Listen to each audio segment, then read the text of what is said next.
xorijiy davlatlarga borib kelgan. Keyinchalik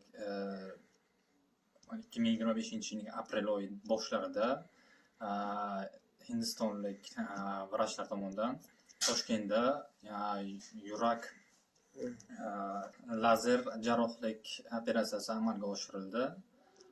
Hozirda KTNJ tomonidan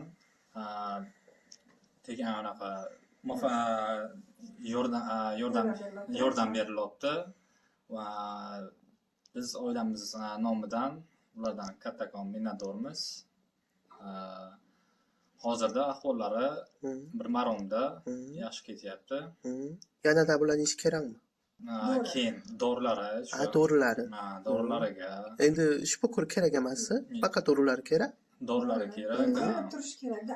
Endi 6 oyga, 3 oyga ko'rinib turish kerak-da. Yani jarrohlik amalga oshirilgandan keyin ko'rinib turish kerak o'zi. Nimaga Hindiston doktori kelib shunaqa bo'ladi? Yaxshi qiladi. Endi hozirda ko'plab jarrohlik operatsiyasi hindistonliklar amalga oshiryapti va aloqa bor. Shu uchun demak o'shalarga murojaat. Assalomu alaykum. Assalomu alaykum. Mening ismim Yulduzman. Yulduz. Xursandman. Tanishganimdan xursandman. Halil Akramov. Tanishganimdan xursandman. Kasbim asli o'qituvchi. Hozir tadbirkorlik qilaman. Siz oldin kasallik deb men eshitdim. Endi nima desam, tirik jon baribir kasal bo'ladi-ku. Shu nima O'zbekiston tibbiyot haqida qanday bo'ladi? Tibbiyot yomon emas. Nechta farzandingiz bor? 3 o'g'lim bor. 3 ta o'g'lingiz 3 bor. kelinim bor. Koreya haqida qanday o'ylaysiz? Koreya rivojlangan davlat.